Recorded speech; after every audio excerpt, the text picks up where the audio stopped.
Namaste, and welcome to our continuing series on the life divine with our beloved Ranga. We are on page 444, beginning with the line, "If this is a true account of dream experience." And we're still in dreams. It's so extraordinary.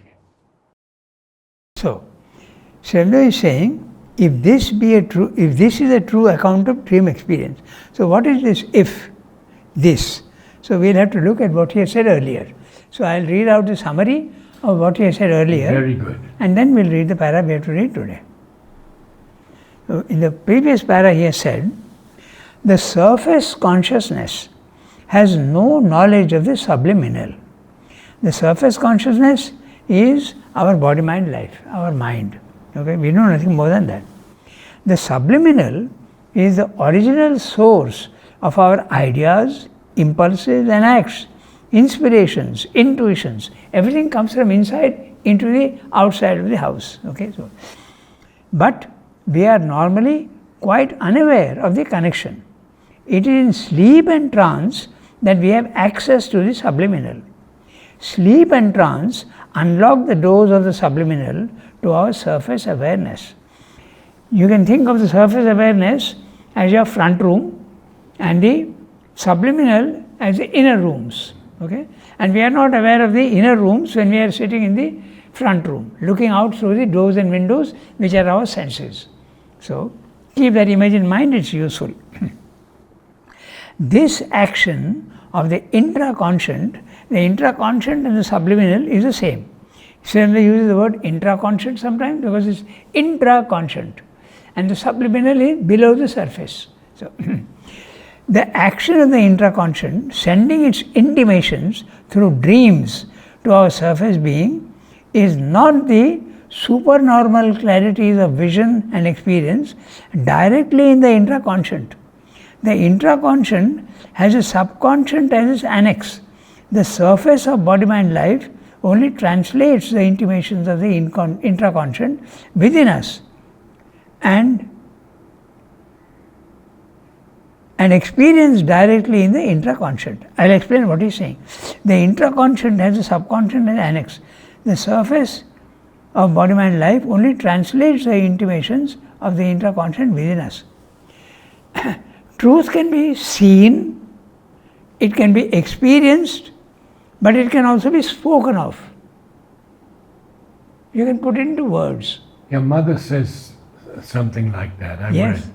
She says, truth cannot be defined, it must be lived. Yes. Something like that. That's it.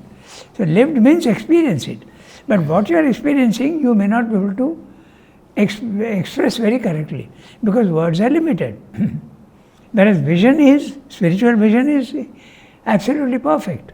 So what Srila is saying here is, when you are actually experiencing the dream, you see the reality is there, but when it comes to our surface consciousness, it comes through the subconscient and gets deformed into words. So that's what he's saying. So your dream experiences are a translation, if you want, of what you are seeing there. Okay? It could be put in that way. You are experiencing it in Russian, and when it is coming out in English. Okay? So this is what he said in the previous one. So, in other words, dreams are not unrealities. They are realities, but they are transcribed in images and words. Okay? When I am telling my experiences, I am writing them down in English. And when a Russian is doing it, he is doing it Russian. When a Czechoslovakian is doing it, he is in Czechoslovakian. All the three are different, but they represent the same truth.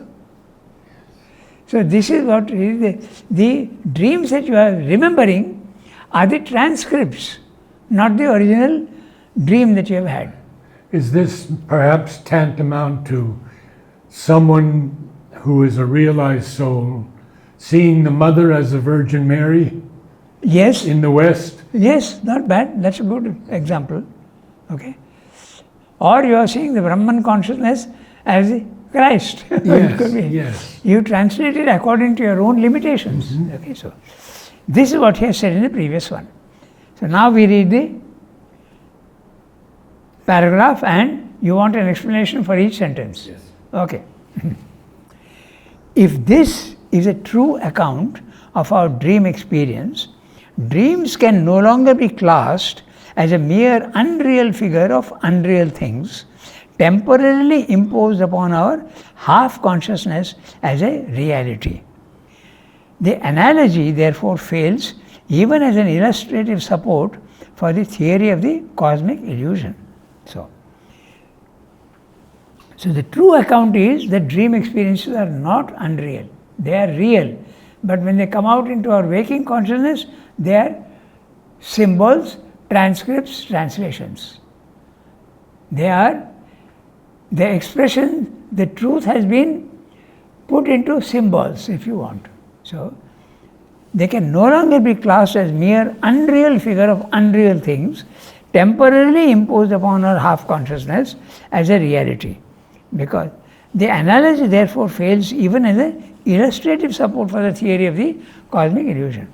So Srimad is saying that even if I accept Shankara's image of dream and reality, it doesn't really fit. It doesn't fit because he will explain further. Okay. There are two things. One is you are dreaming and then you are having expression of the dream when you wake up. That's one. But in the spiritual experience, you are in a consciousness which is the self, the Brahman, and when you are here, you are seeing the physical world and you are taking it to be real, but when you go to the Brahman consciousness, you see the physical world to be unreal. And unreality also can be of two types. One can be that I am seeing you, Narad, sitting here, but actually I am not seeing you as Narad, but I am seeing you as Richard. In other words, I am seeing a cat, but I am thinking it to be a lynx. So how does Sri Aurobindo differ from Shankara in this instance? Sri Aurobindo does not differ. He does not differ. He says that the images are not okay. And he says Shankara could have gone one step further. So the word illusion is misinterpreted in Shankara. Okay? Because he does accept the fact that the physical world is Brahman. Sarvam khalu idam Brahman, when he says, he accepts the physical world as Brahman. But it is hiding behind the reality. Behind the reality is hiding behind the physical appearances of things. Whereas if you want not the hidden divine, but the real divine, you have to go there. You can't get it here. Some sort of implication like that is there in Shankara. The real divine can be found there and not here. Ultimately, it comes down to that. Although he admits that the reality is here also. And not only that, Shankara does not have the idea of the evolution upwards. Srimad is saying there is an evolution upwards, and what seems to be unrealities here are only temporarily unreal. They are not permanently unreal like the Buddhists are saying and the Mayavadins are saying. Not the Mayavadins. Very good point. Yeah. Okay, there is an evolution. And these seeming unrealities are going slowly in evolution more and more towards the reality they really represent. That's what he's saying. Okay? So Yes. clear. So I'm just saying, even as an illustration, as an example, it doesn't really fit. Okay? He will explain. It may be said, however, that our dreams are not themselves realities, but only a transcript of reality, a system of symbol images, and our waking experience of the universe is similarly not a reality, but only a transcript of reality, a series or collection of symbol images. So now let's look at this sentence. It may be said, however, that our dreams are not themselves realities, because he seems to suggest earlier that dreams are real in the subtle world and you see them as unrealities when you wake up. Okay? So he is now saying something. He is saying, it may be said, however, that our dreams are not themselves realities, but only a transcript of our dreams, a transcript of reality, a system of symbol images, and our waking experience of the universe is similarly not a reality, but only a transcript of reality, a series or collections of symbol images. So, to put it very simply, what we are seeing is a photograph, and that also a photograph, a little deformed photograph of the divine reality. We are not seeing the reality. We are seeing. I thought he said the dream was real. That's why he's saying, however. Okay. That's why he's saying, however. It could be argued against me. That's what he's saying. Okay? You have to understand the way of writing is like that. First of all, he examines something and makes a statement. Then he counters his own argument or sees shades of that and says it could be said. Someone could answer me like that. That's what it's meaning. Okay? That's why I'm happy that we're going so deeply. So it may be said means what his meaning is that someone could challenge my contention that dreams are real. That's what it's meaning. Okay? That's why it is difficult to follow Swayandavan is if you don't understand exactly what he's saying and how he is saying. So when he's saying it may be said, I could be challenged. Okay? You have to take it in that sense. Okay? So it may be said, however, that our dreams are not themselves realities, but a transcript of reality, a system of symbol images, and our waking experience of the universe is similarly not a reality, but only a transcript of reality, a series or collections of symbol images. The physical world are only transcriptions and translations of the reality. Okay? That's what he's saying. Not total illusion. Not total illusion. Got it. That's it. Okay? So, and our waking is similarly not a reality, but a transcript of reality. A series of collections of symbol images. But what you must see is that everything in the physical world is a symbol of the truth that it represents. Now, the lotus is the expression in the physical world of the perfect lotus archetype in the higher realms. So you have to see it in that way. Okay? So, or you could put it this way, that the world is a photograph of the reality. That photograph is not the reality, it's a piece of paper. I can tear it and throw it away, there is no reality. So you can say it is not real, because I can just tear the photograph and throw it away. Where is the reality? But yet it represents the reality to a large extent. Okay? So this is what he is saying. Okay? So, and our transcript of reality is a symbol of Savior. Waking experience of the universe is similarly not a reality, but a transcript of reality, a series or collection of symbol images. I am going to the next sentence. It is quite true that primarily we see the physical universe only through a system of images impressed or imposed upon our senses, and so far the contention is justified. What he is saying is that, am I really seeing that table? Am I seeing you? Or am I experiencing this image in the mind which my senses have provided me? Okay, now suppose I am seeing you, I don't have eyes, I don't see you. You are non-existent for me. If I don't hear you because I don't have ears, your voice is non-existent for me. Okay? So it is the senses which are gathering data from the physical world, passing it on to the mind through nerves, and then the brain is telling you what you are seeing and what you are not seeing. So will the most brilliant scientist see this chair as a chair, or will he know that it's atoms? No, they have now accepted that what we are seeing is maybe a deformation of the senses. Suppose I am colorblind. I am not seeing the reality. I am seeing it according to the limitations of my sight. And the instrumentation that I have here are senses. But there are much better senses. Take for instance the eyes of an eagle. They are 10 times superior to our eyes. So they are seeing much better than what we are seeing.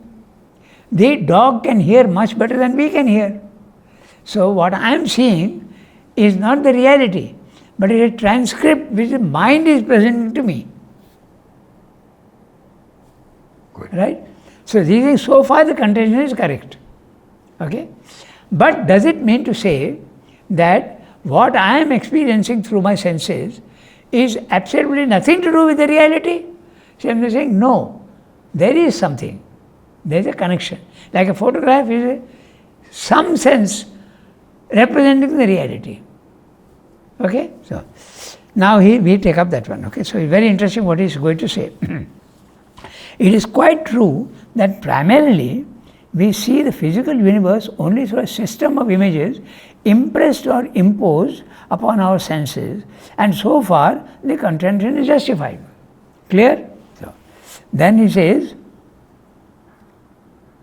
it may also be admitted that in a certain sense and from one viewpoint, our experiences and activities can be considered as symbols of a truth which our lives are trying to express, but at present only with a partial success and an imperfect coherence. What you said, yes. Okay?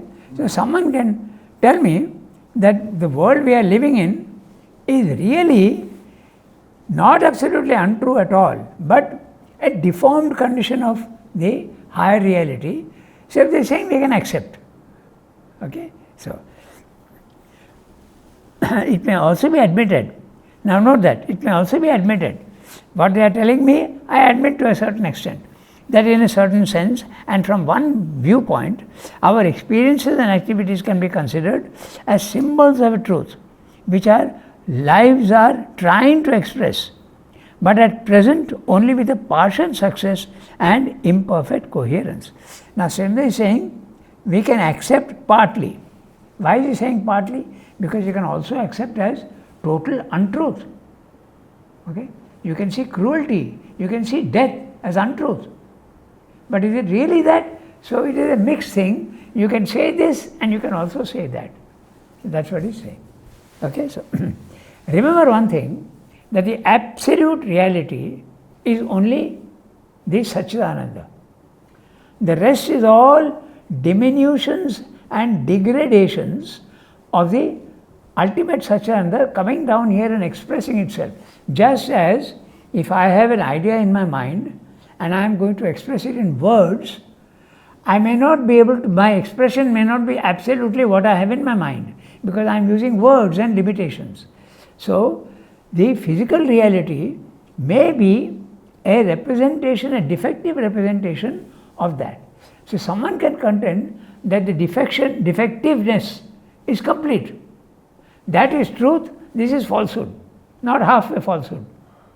So we can accept that also, he says, in a certain sense. It's true that death is real for me. But is it real? It's true that suffering is real for me. But is that absolutely real? That's the whole question is raising. In other words, what I am saying is that there is an absolute truth there, and everything else in graded sequence is relative truth only. So about this part about words. Now in Savitri, Sri Aurobindo has chosen so brilliantly each word, each phrase. Yes. And then people write, you should not be concerned about the words or phrase, but catch the meaning. I think there's a dichotomy. Yes, here. there is some point in that. Okay. Yeah. Because through the words you have to see what he is representing, Yes. what he is saying, trying to say. Good. That's exactly what the point is. Okay. So remember this. Now another question arises which we can discuss, not directly related. So if that is the absolute reality, Brahman or the Satchidananda is the absolute reality, and the rest is all graded realities, semi-realities, quarter realities, 1/10 realities, is there something which is absolutely unreal? Is a question that arises. The answer is a clear no. There is nothing absolutely unreal. But you can again say that the inconscient is the opposite of the reality. It's a way of speaking. Yes. So, okay? So this you must keep in mind, that everything is relative here. All right? So it is quite true that we have seen. Okay? So If that were all. now, now simply saying, if that were all, life might be described as a dream experience of self and things in a consciousness of the infinite. So, in other words, life may be described as a dream experience of self and things in the consciousness of the infinite. Okay? But although our primary evidence of the objects of the universe consists of a structure of sense images, these are completed, validated, and set in order by an automatic intuition in the consciousness, which immediately relates the image with the thing imaged and gets a tangible experience of the object, so that we are not merely regarding or reading a translation or sense transcript of the reality, but looking through the sense image to the reality. Now that's a pretty complex way of putting it. Yes. If I give an example, it will become very clear. Okay. So what he's saying is that is there we are seeing the physical world as a dream, okay? But now this dream, is it really absolutely unrelated to the reality, or is there some sort of relation to that? So what he's saying is, our dream and our waking consciousness is not the only one. We have also got an inner mind and an intuition. And the intuition is the one that relates it to the object being imaged. In other words, I see there is a tree in the physical world, and that tree is imaged in as an image. Okay? But if it is only an image, if I see my image, can I relate it to the physical world as something real? So if I give an example, it will become very clear. Okay, so intuition comes in to correct the defects of the sense experience. Okay?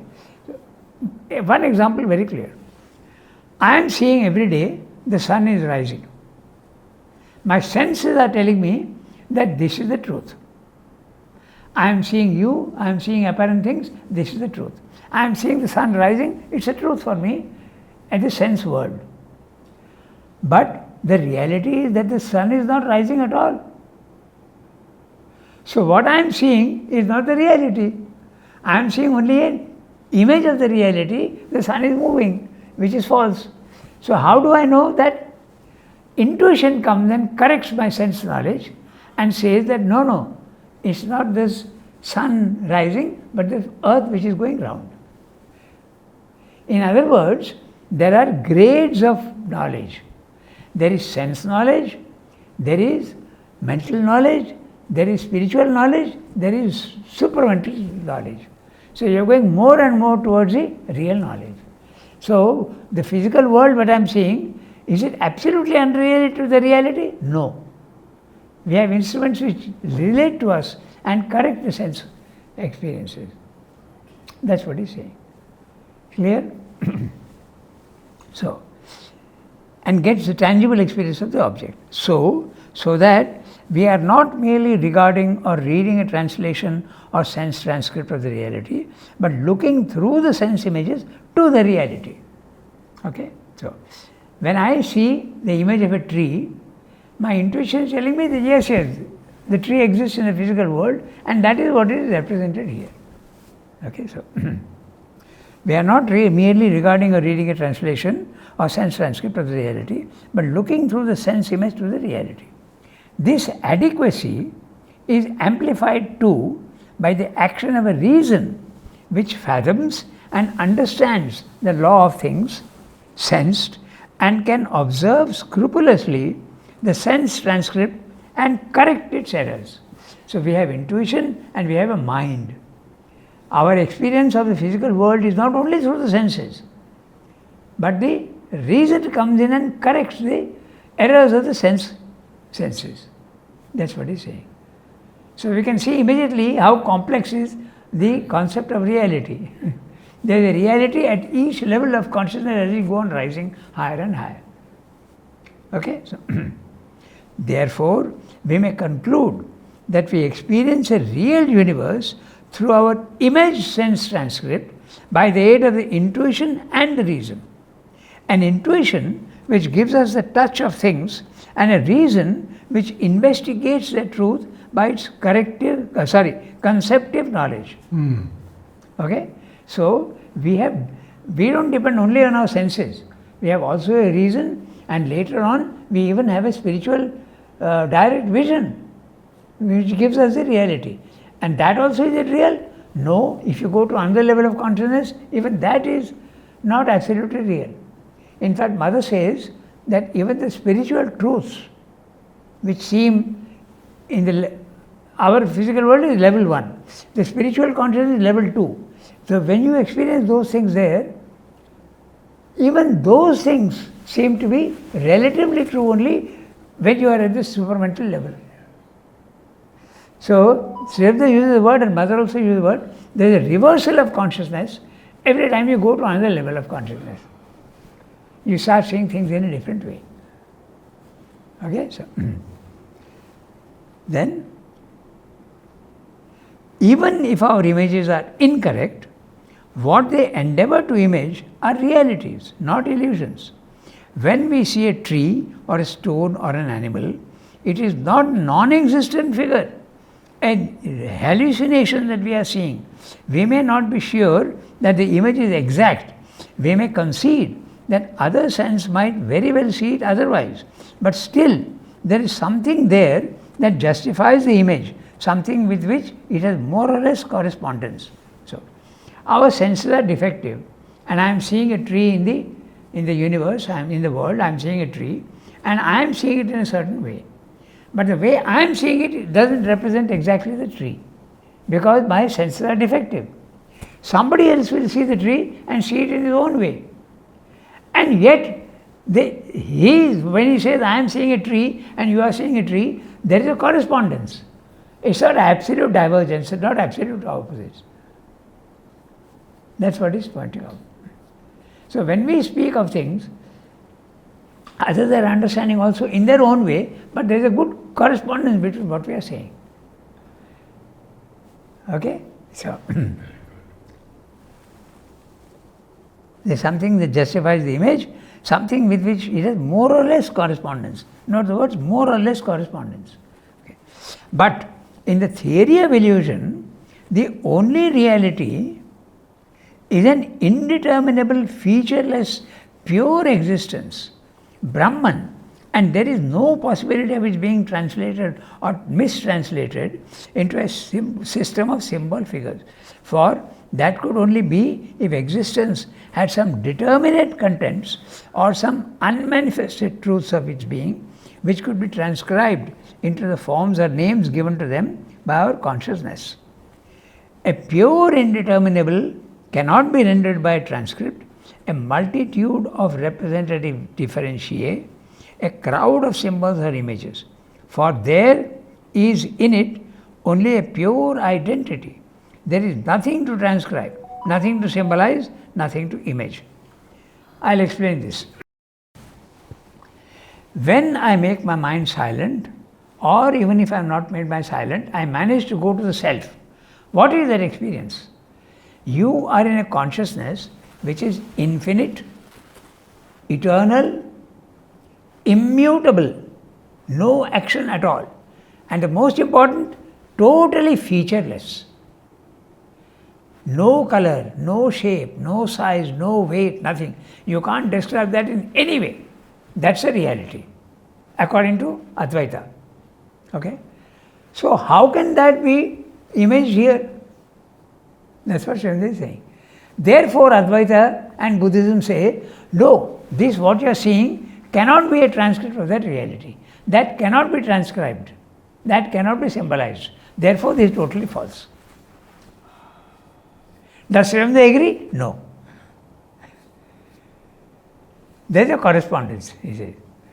Because what you are seeing in the self as absolutely something infinite, eternal, a blankness, is not a total blankness. It's a blankness which is full of possibilities. In other words, if I see something in the physical world, is it absolutely unreal? Or is it, okay, let me put it this way.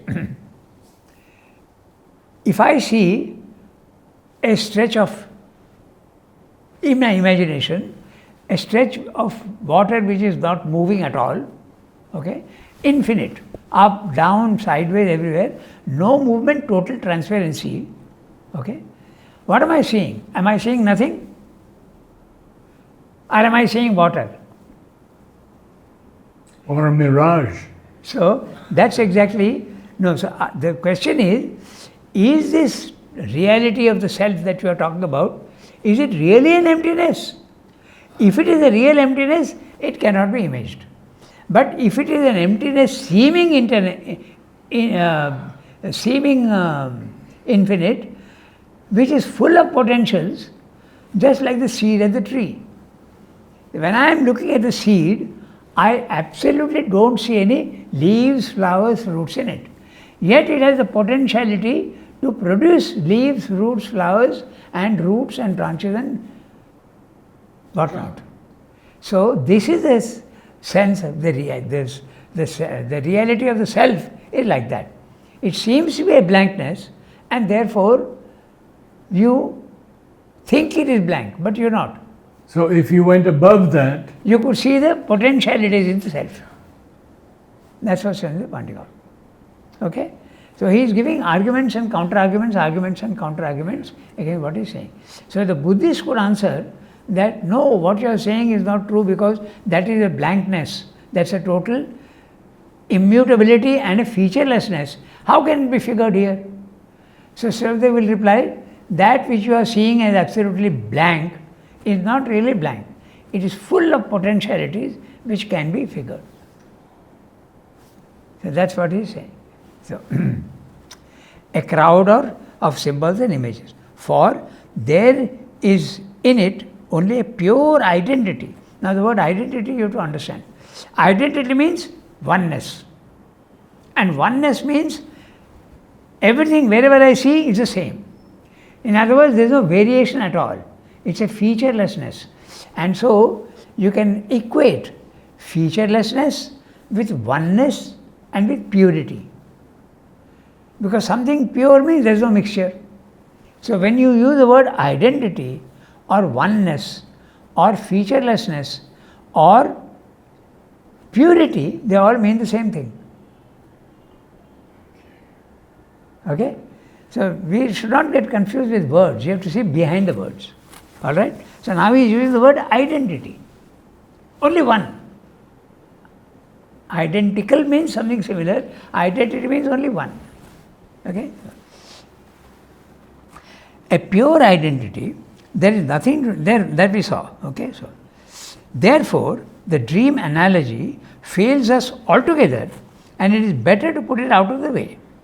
It can always be used as a vivid metaphor of a certain attitude our mind can take towards experiences.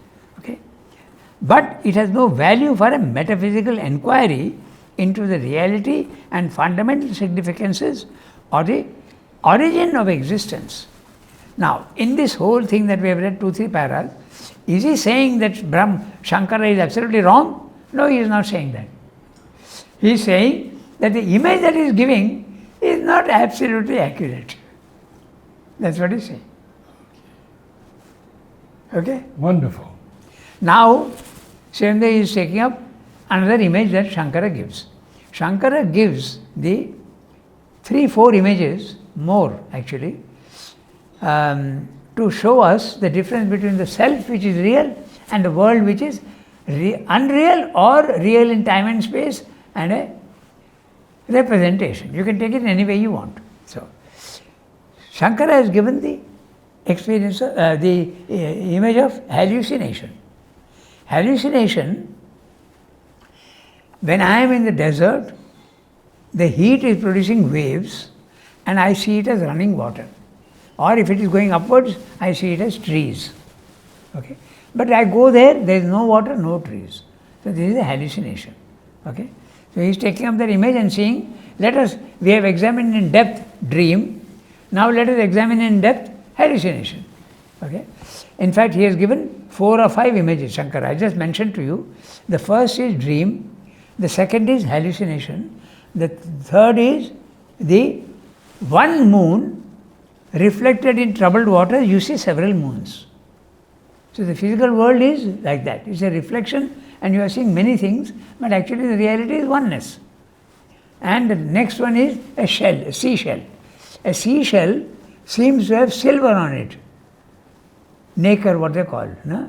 So it is silver. It's not silver. So you think it is silver, but it's not silver. So these are the images that he has given. Okay? So if we take up the analogy of hallucination, we may find it hardly more helpful for a true understanding of the theory of cosmic illusion than the dream image, dream analogy. So he's saying the hallucination also, same thing, is imperfect. Hallucinations are of 2 kinds, mental or ideative, and visual or in some way sensory. Let me explain this, because he says later on. One is sensory. In other words, I am seeing water and I am seeing trees. It's my senses are deceiving me. Okay? But there can be another type which is mental. Okay? That means to say, it's not depending on senses, but depending on my mental idea. Okay? I can make a mistake mentally. He will explain further, but it can be a mental hallucination. He has given the image of a madman who thinks that he is the king and sitting on the throne. Okay, so that's a hallucination, a real hallucination. So, hallucinations are 2 kinds, mental or ideative, and visual or in some way sensory. I forgot the most important image that Shankara gives, the serpent and the rope. That's the 5th one. That's the most important one, and dream is not so important as the serpent and the rope. Okay, so he will discuss that. Okay, so when we see an image of things where those things are not, it's an erroneous construction of the senses, a visual hallucination. The example is the mirage. We see in the desert. Okay. There is no water there and there is no trees, and yet you see them because of your senses. When we take an object, for an objective fact, a thing which is a subjective structure of our mind, a constructive mental error, or an objectivized imagination, or a misplaced mental image, it's a mental hallucination. He is giving an example. The example of the first is the mirage or mirage. How do you pronounce it? Mirage. Mirage. Okay, that's French. An example of the second is the classic instance of a rope taken for a snake. So I am going in the dark and my leg hits something which seems to be a snake. So it's a mental image. My senses are not there because I am not seeing. So it's a mental, I have hit a snake. You are in darkness. When you wake up in the daylight, when you go to spiritual level, you see it's not a snake at all, it's just a rope. This is the image that he gives. Okay? When you go into the spiritual world where there is light, this was the darkness and you have misinterpreted that. Okay? So 2 images, mental image and a sensory image. Okay?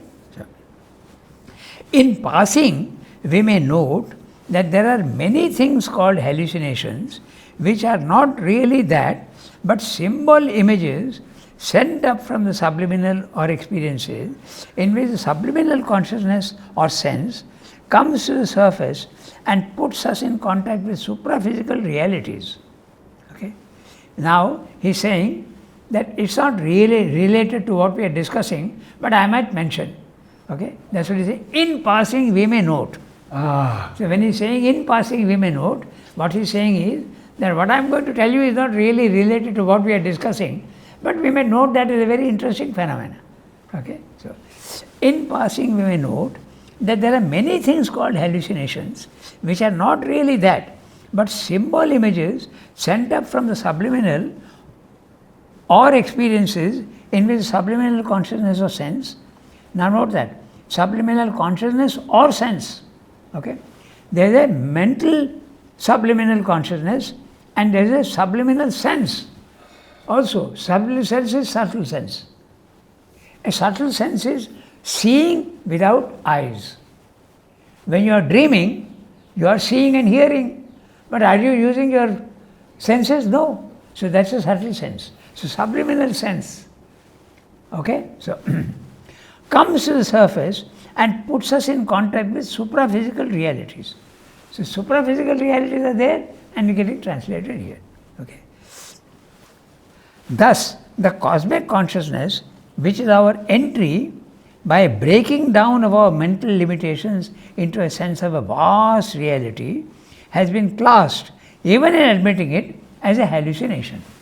So, when somebody is seeing things in the subtle world, this is very common in the West, okay, not so uncommon in India also it is there.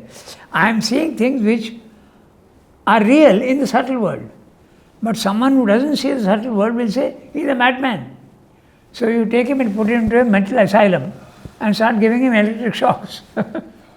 So this is what Srimad is mentioning. So all madmen are not having only hallucinations. They are seeing realities. And you don't understand them. This is probably also the nature of Van Gogh. Van Gogh was considered a madman and he used to see all sorts of things. But now he is accepted as not a madman at all. And his paintings are of great value. He used to paint one of his famous ones, the sky and the trees. He's just drawing big circles of yellow. That's one of the most famous paintings. Yes. So he has seen that. And he is claiming that this is the sky and this is what I am seeing. So people say that he is a madman. But he is not a madman. He has seen subtle realities. Okay, so very good. This is what Srimad is saying. He is saying this by as a side image, as a side example. Okay, so thus the cosmic consciousness, which is our entry by breaking down of our mental limitations into the sense of a vast reality, has been classed, even in admitting it, as a hallucination. So we should explain what is the cosmic consciousness. When I am in a cosmic consciousness, I see that I am part of everything and everything is in me. Okay? Srimad says in a sonnet, the largest stars in the universe are burning within me. If a normal man says that, he is a madman. But if you have really experienced that in the cosmic consciousness, you are not mad at all. You have seen subtler truths. So, but people don't understand that, they say it's a hallucination. See, if I am seeing myself as everybody else, I realize that Narad and me are the same. But you have a different face, I have a different face, but we are essentially the same. That's a cosmic consciousness. That is classed as a hallucination, so they say. It's not a hallucination. Okay, so sense hallucination and mental hallucination. Okay, so but taking only the common hallucination, mental or visual, we observe that it seems to be at first sight a true example of what is called imposition in the philosophic theory. So this philosophic theory that we speak about is in our Indian philosophy, it's called Adhyaropa. There is a reality and we are putting our semi-reality on it. So there is a reality in the physical world, but we are putting our sense knowledge on it and covering the reality. That's what he's saying. Okay, so but taking only the common hallucination, mental or visual, we observe that seems to be at first sight a true example of what is called imposition in the philosophic theory. Adhyaropa. Okay? Adhyaropa is ignorance imposed on the consciousness. Okay? That's a this Shankara uses the word Adhyaropa. Imposition. Okay, so it is the placement of an unreal figure of things on a reality, or a mirage or a mirage upon the bare desert air of the figure of a non-present snake on the present real roe. The world, we may contend, is such a hallucination, an imposition of a non-existent unreal figure of things on the bare ever-present sole reality of the Brahman. So this can be accepted, that you are misrepresenting the reality. But it's not a total unreality. That's what he'll mention now. Okay, so.